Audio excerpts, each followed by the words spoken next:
বিশ্বের বাংলায় ধর্ষকদের ঠাঁই নাই, পিতিলতার বাংলায় ধর্ষকদের সারা দেশে আপনারা দেখেছেন যে ধর্ষণের পরিমাণ অনেক বেশি বেড়ে গেছে। ওই যে আমরা বলি না, সরকার বদলায় কিন্তু নারীদের ভাগ্য বদলায় না, নারীদের প্রতি সহিংসতা বদলায় না। আমাদের নারীদের অবস্থান ঠিক যেমন আছে তেমনই থাকে। আমরা এটা আর চাই না, এটা আমাদের কাম্য না। আমাদের বাউফলের চন্দ্রদ্বীপেও একজন শিক্ষার্থী সম্প্রতি ধর্ষিত হয়েছে এবং সারা দেশে গত 48 ঘন্টায় নিউজ পোর্টালগুলো বলছে যে 70-এর বেশি ধর্ষণ হয়েছে। আমরা এই যে ব্যাধিটা, এই যে একটা সামাজিক ব্যাধি, এটা সামাজিক ব্যাধি বলবো না, মানুষের মানসিক বিকৃতি বলবো আমি। এই বিকৃতির ফলে নারীরা যে সহিংসতার শিকার হচ্ছে, এটা অনতিবিলম্বে বন্ধ হোক। এবং আমরা 24-এর আন্দোলনের ফলে গণঅভ্যুত্থানে সরকারকে বসিয়েছি অনেক আশা এবং ভরসা নিয়ে, কিন্তু সেই আশা ভরসা আমরা আসলে কোনোভাবেই সেটা সফল হতে দেখছি না। আমি স্বরাষ্ট্র উপদেষ্টাকে বলতে চাই, আপনি যদি সেই ফ্যাসিস্টের আমলে আমরা যেরকমভাবে নারীরা নির্যাতিত হয়েছি, ধর্ষিত হয়েছি, ঠিক সেইভাবেই আমাদের এখনও হতে চাই। আপনি যদি আপনার দায়িত্বশীল পদে থেকে কোনো ব্যবস্থা নিতে না পারেন, আপনাদের সেনাপ্রধানের ম্যাজিস্ট্রেসি পাওয়ার আছে, তারপর তার নিরাপত্তা দিতে ব্যর্থ হয়, তাহলে আপনি সেই পদ থেকে পদত্যাগ করেন। হয় আপনি আমাদেরকে জাস্টিস দেন, আমাদের নিরাপত্তা দেন, না হয় আপনি পদত্যাগ করেন। এটাই আমার স্বরাষ্ট্র উপদেষ্টার প্রতি মেসেজ থাকবে। আর আমার যারা বাবা ভাই আছে তাদের প্রতি মেসেজ থাকবে যে আপনারা একটু নারীদের প্রতি সহনশীল হন, আপনারা এই সামাজিক ব্যাধি থেকে বের হয়ে আসেন। নারীদের নিরাপত্তা আমরা চাই, এটাই আমাদের কাম্য।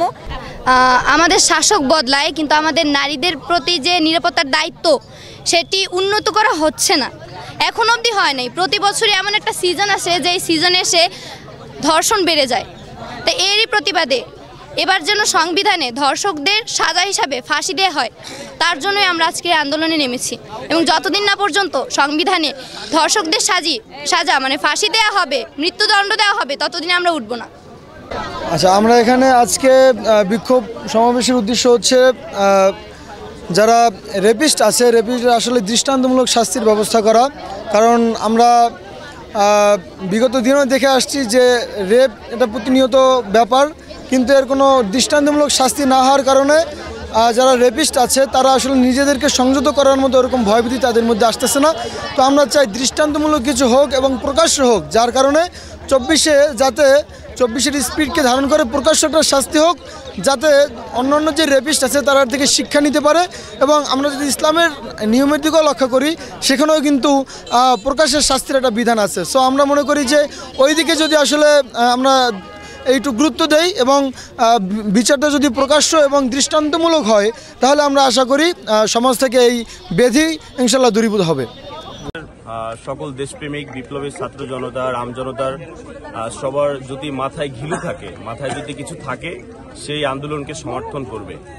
বিকজ আমার এই স্বাধীন সুন্দর সার্বভৌমত্ব বাংলাদেশে একটা মেয়ে সে হেঁটে যাচ্ছে, তাকে নিয়ে রেপ করা হচ্ছে, ধর্ষণ করা হচ্ছে, এটা আপনি আমি কেউই চাই না।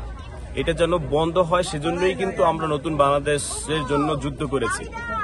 এখন যদি আমরা এই বর্তমান স্বরাষ্ট্র উপদেষ্টাকে জিজ্ঞাসা করি বা তাকে যদি বলি যে আমার একটা বোন আজকে সে রাতে বের হবে না, যদি একটা বোনকে যদি বলা হয় যে তুমি বের হও না, তাহলে ওই বোনও কিন্তু আমার বিরুদ্ধে কলম ধরবে, আমার বিরুদ্ধে কণ্ঠস্বর চালু রাখবে যে this is my country, this is my opinion, এটা আমার ডিসিশন, আমি একা বের হব, আমি রাতে বের হব না, সকালে বের হব, সেটা আমার ডিসিশন। আমার একটা বোন সে বের হবে, সকল বোন তো স্টুডেন্টরা, কেউ কেউ ক্লাস করে, কেউ কেউ অফিস করে, তার অফিস শেষ হয় 9টায় 10টায়, তাহলে সে কি সুন্দরভাবে তার বাসায় যেতে পারবে না? এটার দায়িত্ব নিরাপত্তার জন্য তো আমার গভর্নমেন্ট আছে। সে যদি এই রিসেন্টলি 2-4 দিনের ভিতরে যে ঘটনাগুলো ঘটলো, কয়টা ধর্ষককে আপনি শাস্তি দিয়েছেন বলেন? উত্তর দিতে হবে আপনাকে। আপনি কয়টা ধর্ষককে শাস্তি দিয়েছেন? আপনি যদি এই 3-4 দিনের ভিতরে সমস্ত ভিডিও ফুটেজ তো আছে, টাইম আছে, আমার দেশের প্রশাসনের হাত অনেক লম্বা, একটা মানুষকে ধরে আপনি শাস্তি দেন, আপনি দেন নাই, আপনি দেন নাই মানে আপনি ধর্ষককে পালন করতেছেন।